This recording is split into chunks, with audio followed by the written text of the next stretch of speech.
তারপরে হচ্ছে bulk of the muscle, তারপর টোন অফ দ্য মাসেল, তারপর পাওয়ার অফ দ্য মাসেল, ঠিক আছে। তারপরে হচ্ছে অ্যাকোমোডেশন, নেক্সট হচ্ছে গেট, এই কয়েকটা জিনিস দেখতে হবে, ঠিক আছে।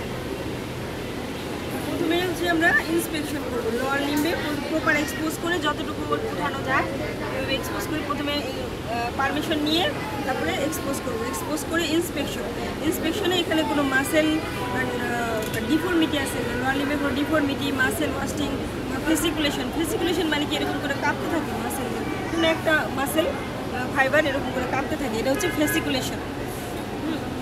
ওর তো এখানে কোনো ওয়াস্টিং নাই, আমরা দেখতে পাচ্ছি যে কোনো ডিফর্মিটি নাই, কোনো ওয়াস্টিং নাই, কোনো ফেসিকুলেশন নাই।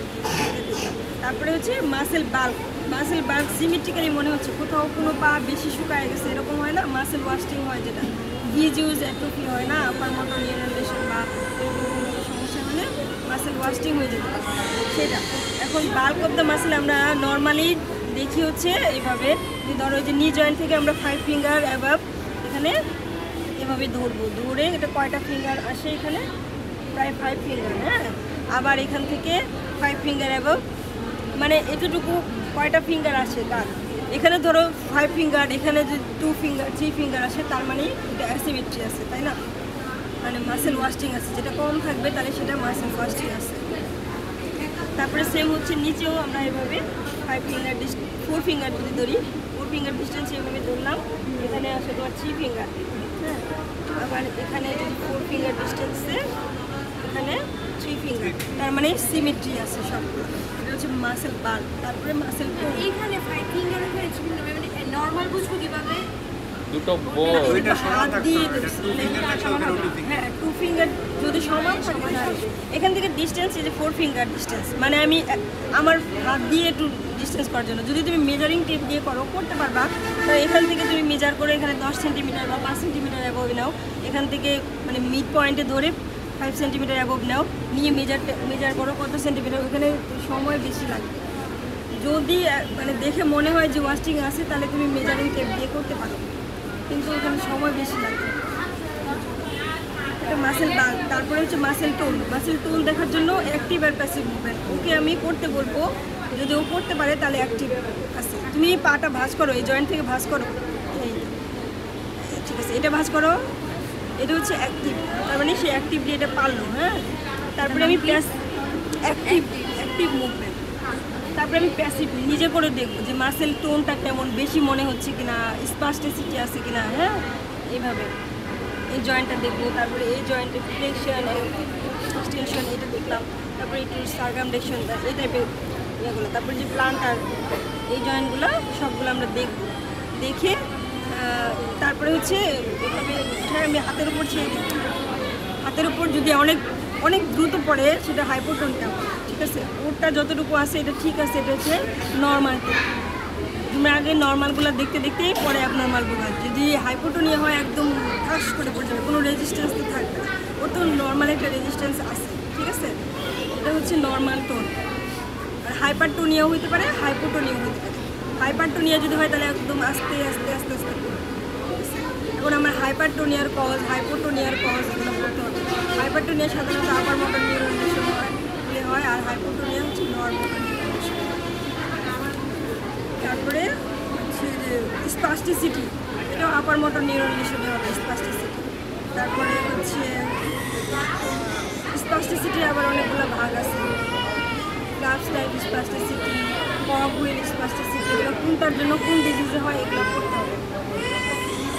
তারপরে হচ্ছে মাসেলের টোন তো দেখলাম, তারপরে মাসেল পাওয়ার হচ্ছে 5টা গ্রেড আছে, গ্রেড 1, 2, 3, 4, 5। যদি ও পা গ্র্যাভিটির এগেনস্টে উঠাইতে পারে, মানে আমি ওকে বললাম যে তুমি পা উঠাও, তার মানে গ্র্যাভিটির এগেনস্টে উঠাইতে পারলেই 3। তারপরে ওরে আমি হাত দিয়ে রেজিস্ট করবো, যদি ফুল স্ট্রেন্থ থাকে তাহলে 5, যদি একটু উইক থাকে তাহলে 4।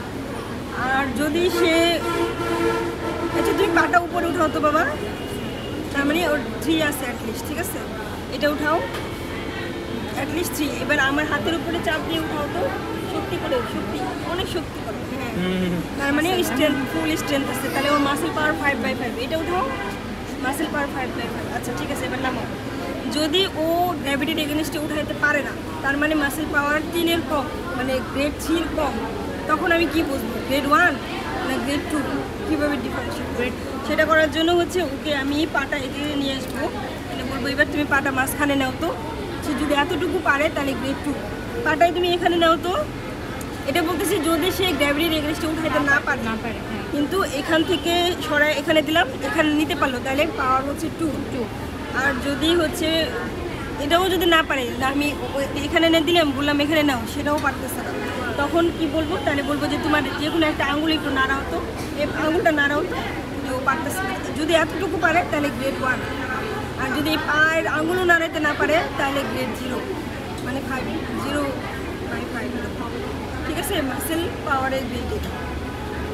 তারপরে হচ্ছে আমি জারগুলো দেখব, বি জার, ক্যালকের জার। সেদিন আমি তোমাদেরকে দেখতে শুরু করছিলাম যে প্রথমে টিউবারসিটিটা খুঁজে বের করবো, তারপরে তার উপরে থাকবে হচ্ছে তোমার ইয়েটা পেটালার টেন্ডন, টেন্ডনের উপরে স্টক করতে হবে, তাই না? তারপরে এই মাসেলের উপরে দেখতে হবে, ওটা প্র্যাকটিস করতে হবে। হ্যাঁ, তোমরা তো পড়াই শেষ করতে পারলা না, কখন প্র্যাকটিস করবো আমি জানি না কিছু।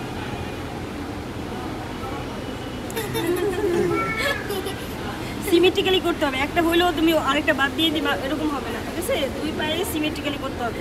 তারপরে এই যে এই টেন্ডনটা ফিল করবো আর এই মাসেলের দিকে তাকাবো, ঠিক আছে? তাকায় দেখবো কন্ট্রাকশন করে কিনা। কত সুন্দর হচ্ছে ওটা। ওকে তোমরা কালকে এক্সামিনেশন করবা, সকালে এসে তো বসে থাকো, ততক্ষণে করবা, যদি ম্যাডাম তোমাদের পড়ানো বা আগে পরে করতে হবে এক্সামিনেশনগুলো। এইবার কিন্তু পরীক্ষা এক্সামেই ফেল করছে সবাই, ভাইভাতে যাও পারছে, এরপরে যে প্ল্যান্টার আসবে, এটা তো চাবি দিয়ে দেখতে হয়, চাবি দিয়ে এই যে কর্নার থেকে এই পাশ থেকে এই মিডল ফিঙ্গার পর্যন্ত, এই পর্যন্ত নিতে হবে। এর মধ্যে ফ্লেকশন আর অ্যাডাকশন যদি হয় তাহলে প্ল্যান্টার রেসপন্স হচ্ছে ফ্লেকশন, তাহলে নর্মাল।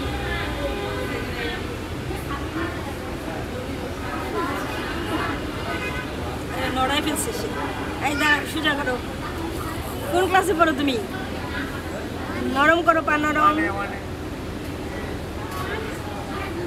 এই যে ফ্লেকশন আর অ্যাডাকশন আছে, ঠিক আছে? তখন কিন্তু দুষ্টামি করে পা ছড়াই ফেলছিল সে, দুষ্ট।